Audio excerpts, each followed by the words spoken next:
ಭೂ ಹಗರಣದ ಪ್ರಕರಣಕ್ಕೆ ಸಂಬಂಧಪಟ್ಟಂತೆ ವಿಚಾರಣೆಗೆ ತಡೆ ನೀಡುವಂತೆ ಕೇಂದ್ರ ಸಚಿವ ಎಚ್.ಡಿ. ಕುಮಾರಸ್ವಾಮಿ ಸಲ್ಲಿಸಿದ್ದ ಅರ್ಜಿಯನ್ನ ಸುಪ್ರೀಂ ಕೋರ್ಟ್ ತಳ್ಳಿಹಾಕಿದೆ. ಆರ್ಥಿಕ ಲಾಭಕ್ಕಾಗಿ ಡಿನೋಟಿಫಿಕೇಶನ್ ಮಾಡಿದ ಭೂ ಹಗರಣ ಪ್ರಕರಣದಲ್ಲಿ ಕೇಂದ್ರ ಸಚಿವರ ವಿಚಾರಣೆಯಲ್ಲಿ ಮಧ್ಯ ಪ್ರವೇಶಿಸೋಕೆ ಸರ್ವೋಚ್ಚ ನ್ಯಾಯಾಲಯ ನಿರಾಕರಿಸಿದೆ. ನ್ಯಾಯಮೂರ್ತಿಗಳಾದ ದೀಪಾಂಕರ್ ದತ್ತ ಮತ್ತು ರಾಜೇಶ್ ಬಿಂದಲ್ ಅವರಿದ್ದ ಪೀಠ ಈ ತೀರ್ಪು ನೀಡಿದೆ. ಅಕ್ರಮ ಡಿನೋಟಿಫಿಕೇಶನ್ ಮತ್ತು ಅಧಿಕಾರ ದುರುಪಯೋಗ ಆರೋಪವನ್ನ ವಿಚಾರಣೆ ಇಲ್ಲದೆ ಬಿ ರಿಪೋರ್ಟ್ ಹಾಕೋಕೆ ಸಾಧ್ಯವಿಲ್ಲ ಅಂತ ನ್ಯಾಯಾಲಯ ಅಭಿಪ್ರಾಯಪಟ್ಟಿದೆ. ಸುಪ್ರೀಂ ಕೋರ್ಟ್ ತೀರ್ಪಿನಿಂದ ಮಾಜಿ ಸಿಎಂ ಹಾಗೂ ಕೇಂದ್ರ ಸಚಿವ ಎಚ್.ಡಿ. ಕುಮಾರಸ್ವಾಮಿಗೆ ಸಂಕಷ್ಟ ಎದುರಾಗಿದೆ. ಈ ಪ್ರಕರಣ ಬೆಂಗಳೂರಿನ ಬನಶಂಕರಿ 5ನೇ ಹಂತದ ಹಳ್ಳಗೆ ವಡೇರಹಳ್ಳಿ ಗ್ರಾಮದ ಸರ್ವೆ ನಂಬರ್ 128 ಮತ್ತು 137 ಒಟ್ಟು 2 ಎಕರೆ 24 ಗುಂಟೆ ಅಕ್ರಮ ಡಿನೋಟಿಫಿಕೇಶನ್ಗೆ ಸಂಬಂಧಪಟ್ಟಿದ್ದಾಗಿದೆ. 1997ರ ಸೆಪ್ಟೆಂಬರ್ 12ರಂದು ಕರ್ನಾಟಕ ಸರ್ಕಾರ ಈ ಭೂಮಿಯನ್ನ ಸ್ವಾಧೀನಪಡಿಸಿಕೊಳ್ತು. 1998ರ ಏಪ್ರಿಲ್ 28ರಂದು ಈ ಕುರಿತು ಆದೇಶ ನೀಡಲಾಯಿತು. 1999ರ ಸೆಪ್ಟೆಂಬರ್ 29ರಂದು ಬೆಂಗಳೂರು ಅಭಿವೃದ್ಧಿ ಪ್ರಾಧಿಕಾರ ಅಂದರೆ ಬಿಡಿಎಗೆ ಜಾಗವನ್ನ ಅಭಿವೃದ್ಧಿ ಯೋಜನೆಗಳಿಗಾಗಿ ಹಸ್ತಾಂತರಿಸಲಾಯಿತು. ಈ ಮಧ್ಯೆ ಭೂಮಿಯ ಮೂಲ ಮಾಲೀಕರಾಗಿದ್ದ ಪದ್ಮಾ ಅನ್ನೋರು ಭೂಮಿಯನ್ನ 3ನೇ ವ್ಯಕ್ತಿಗೆ ಮಾರಾಟ ಮಾಡಿದ್ರು. ಕಾನೂನು ಬಾಹಿರವಾಗಿ 3ನೇ ವ್ಯಕ್ತಿಗೆ ಮಾರಾಟ ಮಾಡಿದ ಪದ್ಮಾ ಅವರು ಆಗಿನ ಮುಖ್ಯಮಂತ್ರಿಯವರ ಬಳಿ ಭೂಮಿಯನ್ನ ಡಿನೋಟಿಫೈ ಮಾಡುವಂತೆ ಮನವಿ ಸಲ್ಲಿಸಿದ್ರು. ಈ ಬಗ್ಗೆ 2005ರ ಡಿಸೆಂಬರ್ 30ರಂದು ಭೂಮಿ ತನ್ನ ಸ್ವಾಧೀನದಲ್ಲಿರೋದ್ರಿಂದ ಡಿನೋಟಿಫೈ ಪ್ರಸ್ತಾವನೆಗೆ ಬಿಡಿಎ ತೀವ್ರ ವಿರೋಧ ವ್ಯಕ್ತಪಡಿಸಿತ್ತು. 2007ರ ಅಕ್ಟೋಬರ್ 10ರಂದು ಆಗಿನ ಮುಖ್ಯಮಂತ್ರಿ ಎಚ್.ಡಿ. ಕುಮಾರಸ್ವಾಮಿ ಅವರು ತಮ್ಮ ಅಧಿಕಾರ ದುರುಪಯೋಗ ಪಡಿಸಿಕೊಂಡು ಭೂಮಿಯನ್ನ ಡಿನೋಟಿಫಿಕೇಶನ್ ಮಾಡುವ ಸಮಿತಿಯ ಮುಂದಿಡದೆ ಏಕಪಕ್ಷೀಯವಾಗಿ ಡಿನೋಟಿಫಿಕೇಶನ್ ಮಾಡೋಕೆ ಆದೇಶಿಸಿದ್ರು.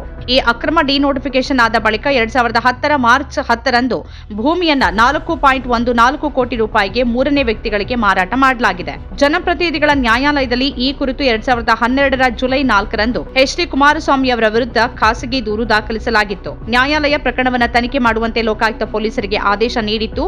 ಅದರಂತೆ ಕುಮಾರಸ್ವಾಮಿ ಅವರ ವಿರುದ್ಧ ಜುಲೈ 10, 2012ರಂದು ಐಪಿಸಿ ಸೆಕ್ಷನ್ 120 ಅಡಿ 420, 463, 468, 471 ಹಾಗೂ ಭ್ರಷ್ಟಾಚಾರ ನಿಗ್ರಹ ಕಾಯ್ದೆಯ 13(1)(c), 13(1)(d) ಯ ಅಡಿ ಆರೋಪಗಳನ್ನು ಹೊರಿಸಿ ಲೋಕಾಯುಕ್ತ ಪೊಲೀಸರು ಎಫ್ಐಆರ್ ದಾಖಲಿಸಿದ್ರು. ಲೋಕಾಯುಕ್ತ ಪೊಲೀಸ್ ದಾಖಲಿಸಿದ್ದ ಎಫ್ಐಆರ್ ಪ್ರಶ್ನಿಸಿ ಎಚ್.ಡಿ. ಕುಮಾರಸ್ವಾಮಿ ಅವರು ಹೈಕೋರ್ಟ್ ಮೊರೆ ಹೋಗಿದ್ರು.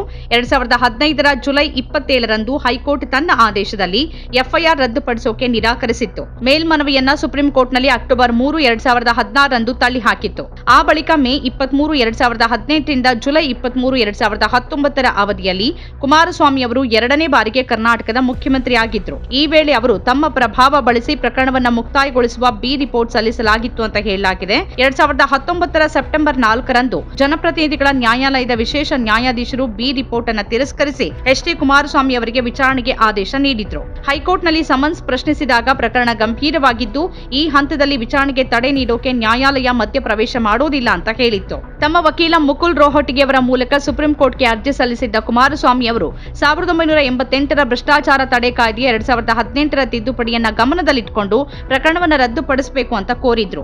ಈ ಕುರಿತು ಮಂಗಳವಾರ ವಿಚಾರಣೆ ನಡೆಸಿದ ಸುಪ್ರೀಂ ಕೋರ್ಟ್ ಆರೋಪಗಳ ಗಂಭೀರತೆ ಹಾಗೂ ಮುಖ್ಯಮಂತ್ರಿ ಹುದ್ದೆಯನ್ನ ತಮ್ಮ ವೈಯಕ್ತಿಕ ಲಾಭಕ್ಕಾಗಿ ದುರುಪಯೋಗ ಪಡಿಸಿಕೊಂಡಿರುವುದನ್ನು ಗಮನಿಸಿ ಅರ್ಜಿಯನ್ನ ತಿರಸ್ಕರಿಸಿದೆ. ಪ್ರಕರಣದಿಂದ ರಕ್ಷಣೆ ಪಡೆಯೋಕೆ 2018ರ ತಿದ್ದುಪಡಿಯನ್ನ ಬಳಸೋಕೆ ಸಾಧ್ಯವಿಲ್ಲ. ಪ್ರಕರಣ ತಿದ್ದುಪಡಿ ಜಾರಿಗೆ ಬರುವ ಮೊದಲು ನಡೆದಿದೆ ಅಂತ ಕರ್ನಾಟಕ ಸರ್ಕಾರದ ಪರವಾಗಿ ಸುಪ್ರೀಂ ಕೋರ್ಟ್ನ ಹಿರಿಯ ವಕೀಲ Harin Raval, assistant advocate general Aman Pawar ವಾದ ಮಂಡಿಸಿದ್ರು. ನಮ್ಮ ಕಾರ್ಯಕ್ರಮಗಳನ್ನ ನೀವು ನೋಡ್ತಾ ಇದ್ರೆ ನಮ್ಮ ಚಾನೆಲ್ ಅನ್ನ ಸಬ್ಸ್ಕ್ರೈಬ್ ಮಾಡಿ, ಪಕ್ಕದ ಬೆಲ್ ಐಕಾನ್ ಒತ್ತಿ ನಮ್ಮನ್ನ ಬೆಂಬಲಿಸಿ. ಹಾಗೆ ನಮ್ಮ ಕಾರ್ಯಕ್ರಮಗಳನ್ನ ಲೈಕ್ ಮಾಡಿ, ಕಮೆಂಟ್ ಮಾಡಿ, ಅದನ್ನ ಬೇರೆಯವರಿಗೂ ವಾಟ್ಸ್ಆಪ್ ಮೂಲಕ ಶೇರ್ ಮಾಡಿ. ನೀವು ಹೀಗೆ ಮಾಡಿದಾಗ ನಮ್ಮ ಚಾನೆಲ್ ಮತ್ತಷ್ಟು ಜನರಿಗೆ ತಲುಪಲು ನೀವು ನಮ್ಮೊಂದಿಗೆ ಸಹಕರಿಸಿದ ಹಾಗಾಗುತ್ತೆ. ಇದು ನೀವು ಯಾವುದೇ ಖರ್ಚಿಲ್ಲದೆ ಕೆಲವೇ ಸೆಕೆಂಡುಗಳಲ್ಲಿ ನೀಡಬಹುದಾದ ಸಹಕಾರ. ಧನ್ಯವಾದಗಳು.